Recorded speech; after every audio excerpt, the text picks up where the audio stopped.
자, 좀 쉬었다는 의미에서 우리 오랜만이다 진짜. 우리 방송에 출연하는 거 이분 진짜 오랜만이시다. 안철수 씨. 누구세요 그분? 아 누구세요? 그래 나도 좀 어렵긴 하다. 마라토너. 네. 그러니까 직업이 마라토너신 분. 안철수 전 마라토너가요. 코로나는 4분의 1도 안 지났다 지금. 그게 어디서 한 이야기냐면 대구 무슨 행사에 가서 한 이야기예요. 대구 경북 ICT 산업 전문가 간담회를 갔어. 그리고 지금 정부는 코로나 관리 역량이 부족하다 이렇게 얘기를 했어요. 웬만하면 안 갖고 오려다가 그냥 좀 웃자고. 왜냐면 안철수가 의료 분야의 전문가일까요? 안철수는 조금 더 표현하면 그냥 의사직을 옛날에 했었던 정치인 떨거질 뿐이에요. 실제로요, 변호사였던 사람이 정치인 활동 4년, 8년 하잖아요? 변호사 개업하기 힘듭니다. 그렇죠. 감각이 떨어져가지고. 자기가 뭘 한다고? 코로나에 대해서 지금 문재인 정부가 관리 역량이 부족하대. 이거 보면, 아, 이 사람 진짜 뭔가 좀 부족한 사람처럼 보여요. 생각이라는 게. 저는 안철수. 이분이 요즘에 대구에 무척 많이 있어요. 대구의 동산병원의 간호부장님을 국회의원으로 비례도 시키고 항상 대구에 있거든요. 또 솔직히 그 국민의당도 대구에서 저번에 한번 왔었잖아요. 코로나 때 와가지고 많은 지지를 얻었고요. 뭔가 이제 예전에는 또 광주하고 전라남북도에서 했었잖아요. 이제 다시 서식지를 옮긴 거죠. 서식지를 옮긴 철수 똑같네요, 이렇게. 그런 안철세가 돼가지고 와가지고 좀 반응이 있는 것 같아요. 여기서 이렇게 말해서 무조건 까야 돼. 이거 봐요. 네. 백신은 내년 초까지 여름 정도에 개발될 것 같다. 백신이 개발된 다음에 맞는 데까지는 6개월 정도 걸릴 것이다. 여기까지 그렇다 쳐. 정부에서는 백신이 개발되자마자 이게 지금 컴퓨터 바이러스 백신은 아닌데 말이에요. 이거 웃어야 된다. 주사로 맞는 거야, 이건. 안내에서 까는 거 아니고. 정부에서는 백신이 개발되자마자 이른 시일 내에 생산 설비를 구축하고 누구부터 맞아야 할지 순서를 정하는 등의 만반의 준비를 해야 한다. 왜 그것을 지금 하지 않고 있는지 알 수 없다. 요거 자기 뇌피셜이거든요. 그러니까 백신이 개발돼야 생산 설비를 구축하든 말든 할 거고 백신을 어떻게 모든 백신이라는 게 뭐 설계도가 딱 정해져 있어 쭈르륵 나오는 거 아니고 백신마다 생산하는 방법도 다르고 공정도 다르고 하기 때문에 일단 백신이 나와야 어떻게 생산할지도 보는 거고 그리고 백신에 나왔다고 해서 무조건 누구부터 맞춰야 되는지 정할 수 있는 게 아니에요. 백신이 말 그대로 뭐 사망률, 백신 자체에 의한 사망률도 있거든요.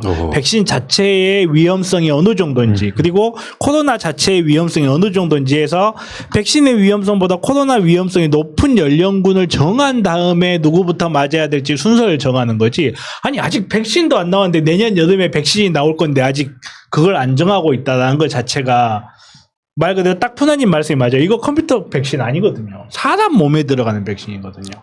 사람 몸에 들어가는 백신은 컴퓨터 이 앱처럼 깔면 되는 게 아니에요. 이거를 백신이 나왔으면 이거에게 정말 어느 수준까지 맞춰도 안전하고 말 그대로 가격대 효용비도 또 생각해 봐야 돼요. 난 이렇게 그런 국가의 제한적인 자원에서 어떤 식으로 분배를 해야 될지 생각해야 돼. 백신이 나와야 생각하지. 백신도 안 나왔는데. 여기서 깜짝 BPL. 저번에 그 지금 우리가 마신 오늘 다 떨어져가지고 이거 하나만 남았는데 이게 NK 타이버잖아요. 이 회사에서 만든 연구소가 노보셀 바이오라고 항암 연구하는 곳인데요. 어저께 대통령 직속 코로나 지원본부 긴급회의에 노보셀 바이오가 참가를 했습니다.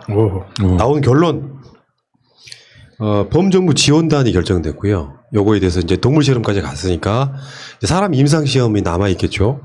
그래서 자금 지원도 이루어지는 실제로 정부 쪽에 지금 긴급 편입된 상태. 라는 말씀 드리고요. 여러분들 지금까지 NK 타이거를 많이 드셨던 분들은 사실상 이 코로나에 노출이 됐어도 그냥 이겨냈을 가능성이 되게 높다. 이렇게 말씀드리고 싶어요. 일단 알려드리고 싶었습니다. 그리고 정부에서도 노력을 하고 있거든요. 백신 관련해서. 보건복지부가 7월 21일에 그 WHO에서 발표했던 코로나19 백신 후보 물질 중에 임상 3상 진입해서 제일 개발 가능성 높은 회사인 아스트라제네카사 제네연구소랑 협력 의향서를 체결을 했습니다. 그래서 국내에서도 같이 생산을 하고 공급도 지속적으로 국내 공급도 하는 걸로 논의를 하고 있거든요. 그래서 안철수 씨가 정부에서는 뭘 아무것도 안 하고 있지 않냐라고 하는 거는 명백한 가짜뉴스라는 네, 것도 네. 알려드립니다. 자, 근데 현황 하나 알려드릴게요. 금요일 현재 한국은 확진자가 13,979명이에요. 그렇게 막 확진자가 몇십 명 늘어났다고 난리를 치고 뭐 무슨 교회 집단 가면 금요일 기준 13,979명이에요. 일본 어제 하루만요 1,000명 늘어났습니다. 그래서 지금 일본의 코로나19 누적 확진자 수는 28,963명인데 일본은 지금이 더 큰 문제예요. 어마어마하게 늘어나고 있거든. 도쿄 개막이 그것 때문에 취소가 됐는데 딱 1년 남겨놓고 하루에 23일 날만 981명이 확진됐습니다. 그 일본이 현실이고요. 미국은 신규 환자가 어제 7만 6천 명 늘었습니다. 그러니까 그래서 누적 확진자만 400만 명이 됐고요. 사망자가 하루 사망자가 1,200명. 그게 지금 대한민국을 대처를 못하고 있다고. 너무 방역을 잘하니까 이제 백신 준비를 안 하고 있다고 난리를 치는 거야. 얼마나 악랄합니까? 백신도 백신 나름대로 다 그거에 관련해서 대처를 하고 있어요. 바보 정부예요. 치료제 지금 아까 그 NK 타이보 관련한 노보셀 바이오 이야기 하는 것도 언론에 안 날 뿐이지 다방면으로 뭔가 개발했다고 하면 자금 지원해주면서 지금 어마어마하게 준비를 하고 있다고. 뭘 알지도 못하는 게 무슨 이게 코로나19 백신이나 V3나 똑같은 백신인 줄 알고 있는 이 안철수 씨에 대한 이야기를 한번 꼭 해드리고 싶었습니다. 조금 다른 얘기인데 제가 남자들 연애 상담도 하는 방송이 있거든요. 거기에 이런 사연이 왔었어요. 소개팅을 했는데 여자분한테 카톡 서로 주고받다가 여자분이 일십을 하고 이제 연락을 안 한대요. 그러면서 본인이 찍어서 보내줬던 사진을 보내줬는데 이제 커피 사진을 찍으면서 커피 2잔 사진을 책장 위에 올려놓고 찍으면서 다음에는 이 커피 같이 마셔요. 뭐 이런 식의 카톡이었어요. 그래서 제가 그걸 보고 진단을 내렸는데 문제가 책장에 안철수의 생각이라는 책이 꽂혀 있었거든요. 그래서 그 책 때문이다. 그때 때문에 연애가 안 됐다. 그것 때문에 까인 거다. 라고 진단을 내렸던 게 갑자기 생각이 났습니다. 아까 말한 미국이 우리나라보다 인구가 한 6배 뭐 대충 된다 그러는데 하루에 사망자만 1,200명이에요. 이것도 사흘 연속, 사흘 나흘 요즘에 그 논란 있죠. 사흘 나흘, 3일 연속 1,000명 이상이 죽어나가고 있습니다. 대한민국 대단한 나라입니다. 뭐 K 방역 아까 말씀드린 것처럼 방역만 잘하는 게 아니고 그 방역에는 이제 백신 문제, 뭐 치료제 문제 같은 것들이 다 같이 해 나가는 것이겠죠. 이거는 대한민국 사회, 그러니까 전 세계가 대한민국을 깜짝 쳐다보는 정도의 선도 국가가 됐는데 무슨 그걸 대비를 못 하고 있다는 둥. 이 사람 심보 이렇게 쓰면 안 돼요. 그러니까 우리나라 사람의 정서하고요 외국 사람의 정서가 다른 게 뭐냐면 저희 동네에서 되게 유명한 외국인이 사는 사람이 있어요. 누구라 말 못하지만 왜 마스크를 쓰게 하냐라는 말을 해요. 왜 이 나라의 문재인 대통령은 왜 마스크를 강제로 쓰게 하냐라는 말을 하는 게 뭐냐면 와 외국 사람들 그런 것 같아요. 내가 왜 마스크를 써야 돼? 그러니까 표현이나 그런 거에 대해서도 말을 안 듣는다는 거죠. 이건 내가 선택권의 문제다. 그러니까 선택권에 대한 자율성이 너무 심해서 솔직히 우리는 마스크만 잘 쓰고 일상화가 돼 있잖아요. 솔직히 말 잘 들어요.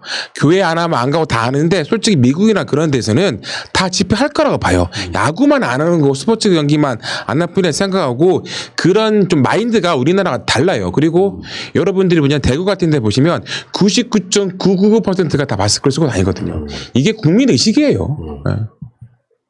그 사흘 나흘 논란은 순 한글로 이야기하면 되게 쉬운데, 그러니까 우리가 숫자를 읽을 때 아랍의 숫자를 1, 2, 3, 4, 5, 6, 7, 8, 90 이렇게 읽지만 언론의 표준어는요 그걸 이 숫자를 읽을 때 예를 들면은 하나, 둘, 셋, 넷, 다섯, 여섯, 일곱, 여덟, 아홉, 열로 읽는 거잖아요. 10 이상 넘어가면은 아랍의 숫자를 그때 읽는 게 맞는데 앞에 하나니까 하루, 이틀은 두 번째니까 이틀이고 사흘은 셋에서 온 거예요. 시옷. 그리고 나흘은 넷에서 온 겁니다. 니은. 그다음에 닷새도 마찬가지고 5에서 나온 거라고. 그리고 그 여들의 일에 뭐 이렇게 아을에 이렇게 가는 것들이 다 앞에 어근에서 나오는 거예요. 그거를 헷갈려가지고 3일을 아라비아 숫자 4 흘러 쓰니까 이게 정상적인 기자들이에요, 이게. 말도 안 되는 소리죠. 자, 어쨌든 그 안철수 씨가 그러니까 이렇게 정무감각 없는 사람은 정치하면 안 됩니다. 행정수도 이전이 지역 감정을 부추겨서 대선판 만들기라는 거야. 이렇게 단편적인 거는 일반적으로 미래통합당을 지지하는 극우 유튜버 정도밖에 안 되는 수준. 요거를 민주당이 대선판에 지역 감정 부추겨가지고 대선판 만들기라고 보는 시각은요. 유튜버 중에서 가장 하수 유튜버죠.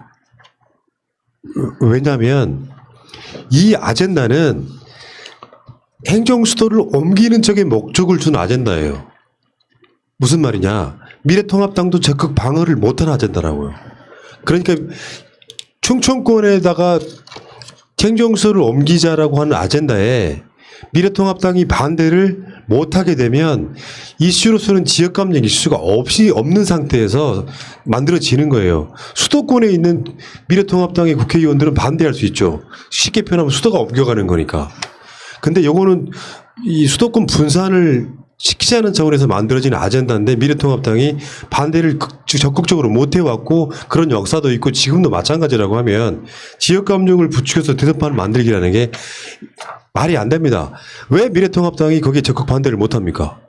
선거에 불리할까봐 거기에 대해서 미래통합당이 적극적으로 반대를 못하고 소극적 찬성, 충청권 미래통합당 국회의원들이 찬성하는 쪽으로 가는 아젠다는 표가 이쪽에 쏠린다거나 그럴 이유가 없는 그런 아젠다란 이야기예요. 그럼 안철수는 여기에다가 대놓고 민주당을 깔 생각으로 대선판에 지역감정을 부추긴다는 뉘앙스를 주는 게 말이 됩니까? 그러니까 마라톤만 하신 분이라 잘 몰라서 그럴 수도 있는데 너무 까시는 게 아닌가 하는 생각이 드네요. 그러니까 달리기만 하시다 보니까 이렇게 세상에 관심도 없고 그러셔서 잘 몰라서 그런 거죠. 그러니까 이렇게 좀 그 정무감각도 없고 깊이가 없는 사람은 정치하면 안 돼요. 오죽 할 거 없으면 마라톤하고 선거운동 하겠습니까? 세상에 이렇게 지지하는 사람 처음 봤고요. 솔직히 말씀드리면 지금 추미애 장관 탄핵안을 누구가 몇 개? 미래통합당 3석, 국민의당 3석, 그리고 미래통합당 출신 무소속 4석 해서 110석이 만들어진 거예요. 얘네들은 그냥 미래통합당인 거예요. 한때 안철수 지지했던 사람으로서 정말 내 손목을 잘라버리고 싶다. 제가 잘랐다. 정교하게. 그런 말 하면 안 돼, 이렇게. 방송에서. 우리가 안철수가 문재인 대통령의 손을 들어주던 단일화하던 박원순 시장의 후보를 양보하던 그 시절까지는 우리가 지지를 했었잖아요. 안철수가 트위터 한다고 그럴 때 어마어마하게 몰려가서 마팔봤던 기억이 납니다. 그게 어느 날 갑자기 새정치민주연합이라는 당이 만들어지면서 이 과정들을 거칠 때 민주당 떠날 때 그때 저도 버리긴 했는데 아 이런 사람이었구나. 그거 권은희 한번 보세요. 우리는 기본적으로 미래통합당과 결이 같다. 광주의 따님께서 그러시고 자빠졌잖아요. 자, 그 과정에 나는 그 지금 민주당이 행정수도 이전을 그냥 꺼내온 건 아니고 그러니까 전략적으로 보면 친이 한수라고 말씀드렸죠. 실제로 이 아젠다가 다른 아젠다를 막 묻어버리는 효과가 있어요. 어떤 아젠다를 꺼냈을 때 이 아젠다가 상당 부분 이슈를 전환시키는 데 성공을 하고 있어요. 근데 문제는 민주당이나 문재인 정부의 이 행정수도를 완성하는 거죠. 이전이 아니라.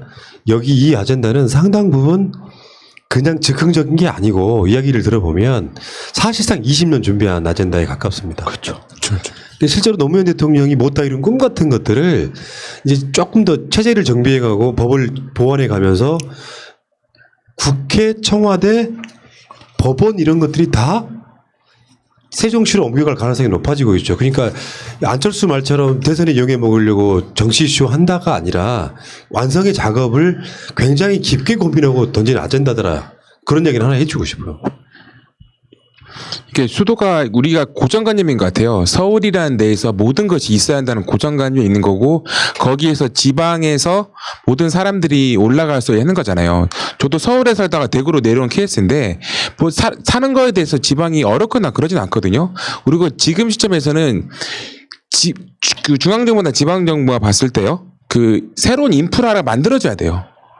새로운 인프라가 만들어지고 너무나 과밀도가 있는 거죠. 그리고 충청권에 있는다고 해서 결코 충청권만의 지역적인 그런 건 아니잖아요. 여기 대구에서 갈 수도 있고 전라도에도 갈 수 있고 새로운 인프라가 만들어지고 새로운 도시 형태에서 확산될 수 있거든요. 그렇잖아요. 지금 오송역이나 그런 데 보면 작아요. 그런 데 좀 더 커지고 새로 SOG 사업에 대해서 이제 거기에 국회가 내려왔을 때 일단 인구의 이동이 있잖아요. 솔직히 서울에 있는 국회의원들은 편하겠지만 지방 의원들은 맨날 금기원래 사는 면들이 있는 거고 지방에서도 누구나 가까이 갈 수 있어야 돼요. 누구나 가까이 갈 수 있어. 네. 예. 가까이 갈 수 있어야 한다는 느낌이 있기 때문에 저는 그 지금하고 행정수도회 이전은 계속 추진해야 되는 거 거기에 따라서 건설 경기도 많이 활성화될 것 같은 느낌이 듭니다. 네. 서울과 수도권이 점점 과밀해지는 게 서울의 모든 편의시설이나 관공서나 이런 것들이 다 집중돼 있기 때문에 사람들이 뭐 사업상의 편이나 교육의 문제나 이런 것 때문에 계속 서울로 오잖아요. 그런 것 때문에 계속 과밀해지고 부동산은 그렇게 해서 계속 급상승하고 이렇게 되는 거니까 행정수도 이전은 지금 이제 완성을 하는 게 맞다고 봅니다. 행정수도 이전은 사실 2004년에 쭉 됐어야 됐었고 그때 당시에 헌법재판소의 판결에 대해서 정말 비판의 목소리가 많아요. 비판의 목소리도 많을 뿐만 아니라 사실 우리나라가 가지고 있는 많은 문제 중에 수도권 과밀화로 인한 문제가 정말 많거든요. 수도권 과밀화로 인해서 말 그대로 부동산 가격의 문제도 있고 이렇게 수도권 대한민국처럼 모든 국가의 모든 기능이 집중되어 있는 수도권이 휴전선으로부터 불과 70km 이내의 거리에 있어. 그러다 보니까 정말 적의 공격으로부터도 굉장히 취약하다는 단점도 있고 거기다가 환경오염이 극심해진다라는 문제점도 있고 이게 수많은 문제점이 있는데 이런 문제점들을 해결할 수 있는 좋은 방법 중에 하나가 행정수도고 그리고 사실 상당히 많은 국가들이 행정수도는 별도로 가지고 있어요. 네. 그런데 이걸 반대할 명분이 사실 별로 없죠. 네, 김태진 원내대표가 수도권 완성 끝장을 보겠다 이렇게 이야기하니까 주호영이 자신들 국회의원들한테 논쟁에 가담하지 말라라고 이야기해요. 여기 이제 홍준표는 끼어들긴 했는데 같은 당이 아니기 때문에 이 이슈에 빨려 들어가는 게 싫은 거예요. 근데 이 부분은 이 행정수도라고 하는 것이 갖는 의미 속에 이 명분을 거스르기는 힘들어요. 사실은 수도권이 너무 팽창해 있잖아요. 그게 이미 노무현 대통령 때부터 수도를 옮길 생각으로 그 작업을 해왔지만 그래서 혁신도시 같은 걸 각 지방에 하나씩 주면서 공공기관까지 이전을 했지만 그 과밀한 해소가 안 되고 있잖아요. 지금 경기도 인구가 1,300만이고요. 서울 인구가 1,000만이 조금 못 되죠. 이제 1,000만 도시에서 떨어져 나갔다 그러던데 아마 인천이 한 300만 정도 될 것 같고 대한민국 인구의 반이 대한민국 전체 면적의 아마 6분의 1이나 되려나요?